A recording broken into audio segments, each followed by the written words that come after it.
Hey everyone, it's Lexie. So in today's video I'm going to be sharing with you books that I think every feminist should read.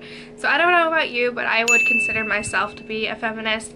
Not like, I think I support equal rights for both men and women, and so this is something I've always been really passionate about. My sister in particular is just like, you should see her. Like, we saw Wonder Woman and she's like, yeah, when the patriarchy gets you down, you should watch that movie. So it is a really good movie, I will say. So if you're one of the few people who hasn't seen it, I highly recommend you check it out. But it got me thinking in terms of like feminist books that I've really enjoyed, that I think a lot of people who are looking to get into feminism or feminists will really enjoy. So I have a couple books here that I'm going to be recommending to you. So there is one fantasy book, and then the other one's a memoir, and then two is like one's a dystopian, and the other ones are kind of fiction. So without further ado, let's get started. So this first one was one that was actually part of Emma Watson's Our Shared Shelf. I can never say that. It's hard to say.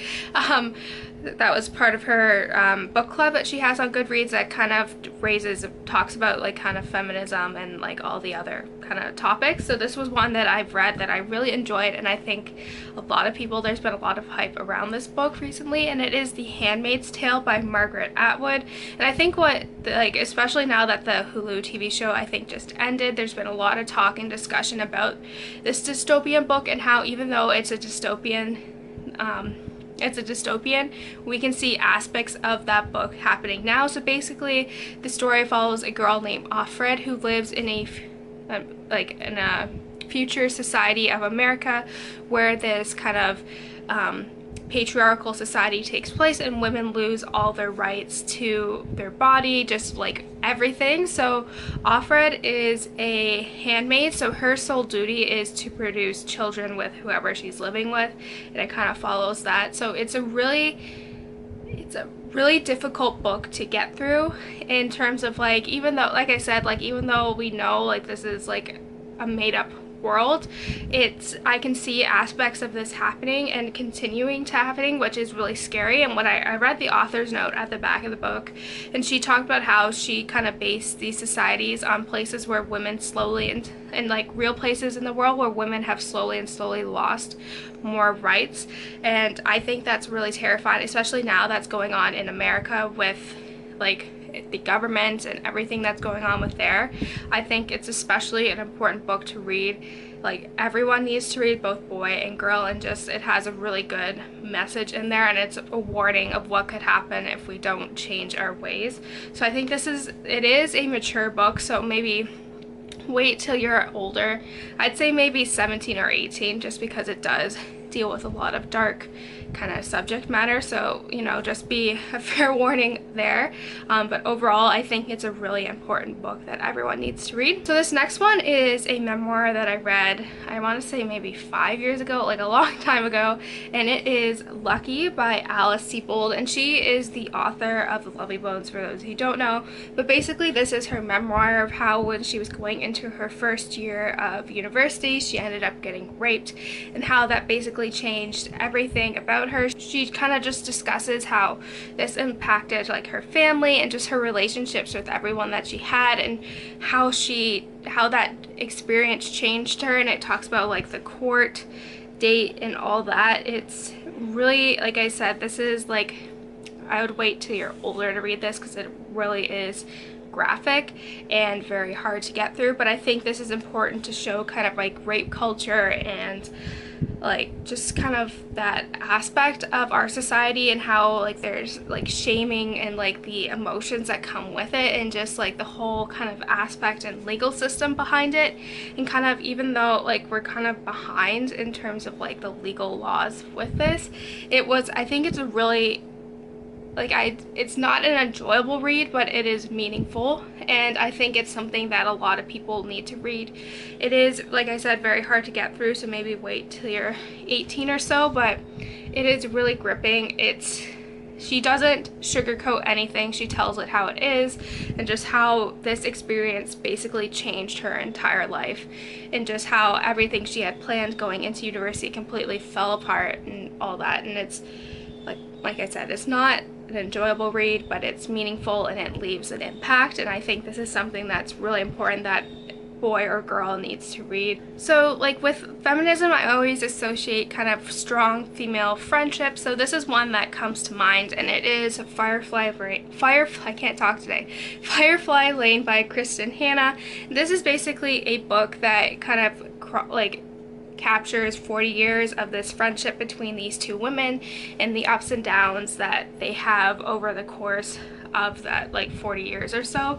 And what I really like about this is it doesn't matter like who you are, you will always, like, everyone can relate to it, especially because of how everyone always has that friend, and there's aspects of these books that, like, aspects throughout this book that everyone can relate to, and just having that friend in there and just kind of showing the ups and downs of how, like, when we age, like, we get older and we change, and different life events of like getting married or graduating from university and having all these jobs, and how our friendships change. And I think this kind of really showcases a good, strong female friendship and just kind of the ups and downs that all friendships have. And I think that is really meaningful, especially I've always enjoyed like books, movies, or TV shows that kind of showcase a strong female friendship and how meaningful and powerful that is. And I think a lot of people, whether you're a feminist or not, will really enjoy this because it does showcase how important those relationships are,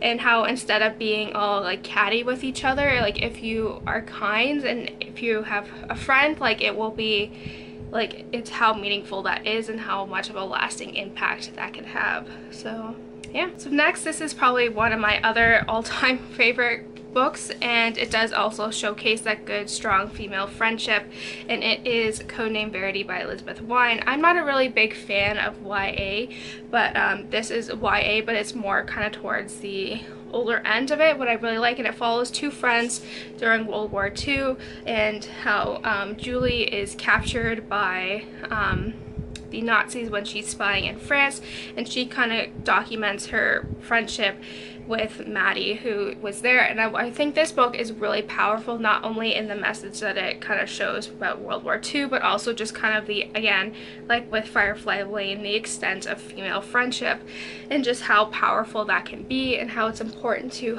have these relationships with other people. And again, this is probably one of my all-time favorite books. As I said, I've never been so moved by a book, and like I have actually like highlighted quotes in here, but like that's how much I've really loved it. Like I said, like I've had it highlighted here and I've underlined it, and like this book is so good. It's so powerful, and it's just, it really showcases a strong female friendship, especially during World War II, where it's kind of like a boys club and all of that, and just kind of how they had an important role. Women did have an important role in World War II. So yeah, I think this is a really good book. So kind of going along with the women's role in World War II and just strong female friendships, I then have the Night Gale by Kristin Hannah, which is again probably between Codename Verity and this, like they're like my top books ever. And basically this tells the story of two women, two sisters during World War II, and the role that they played in France when their country was invaded by the Nazis. And what I think is really important about this book is it shows the different roles that women had during World War II, especially because when we always learn about it in history, they always show the men at the front lines, you know, the soldiers and all that, but they don't really focus on the role that women had during this. So it kind of shows what the women did and the role that they played during World War II. So Isabel is the youngest of the sister, and she ends up becoming like a part of the resistance against the Nazis. So she becomes a spy that kind of smuggles the Allied pilots back into Spain, so that's her role. And then her sister Vienna, the older sister, she is forced to open her doors to Nazis, and just kind of the role that they played. And again, this kind of shows the part that history doesn't teach you. History is told basically from the man's perspective, and so it's nice to kind of get glimpses of what the role women had during this time period. And it is a really also an impactful book in terms of female friendships and the strength between sisters. So yeah, I highly recommend Codename Verity and these two books as well. They're just so good. So this is the last book in here, and it is a fantasy novel, but it does have a good feminist kind of spin to it, and it is The Queen of the Tearling by Erika Johansen. And this basically follows a girl named Kelsey, who is, after she turns 18, she, like, when she was born, basically her mother sent her to live with this couple in the woods because there's all this political chaos going on. So as she turns 18, she has to return back and claim her throne.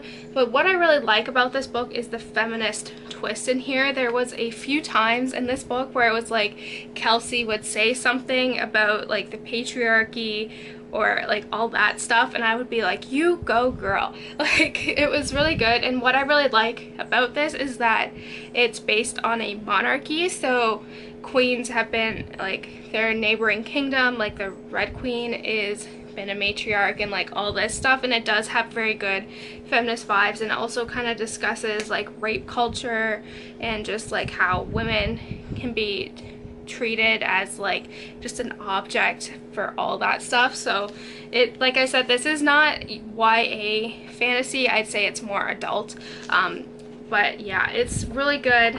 I think it's, I know a lot of people have mixed feelings about this, but I think because Kelsey is just says what's on her mind, and it does have that like dark elements of just kind of women's slavery and just like rape and all that, so it does have like these dark undertones to it, but it does have a really good kind of feminist, like monarchy, down with the man vibe to it, which I really enjoy. So that's it, guys. I hope you enjoyed this video. Let me know in the comments below what you felt about some of these books, and if you have any other feminist recommendations that you think I should go check out.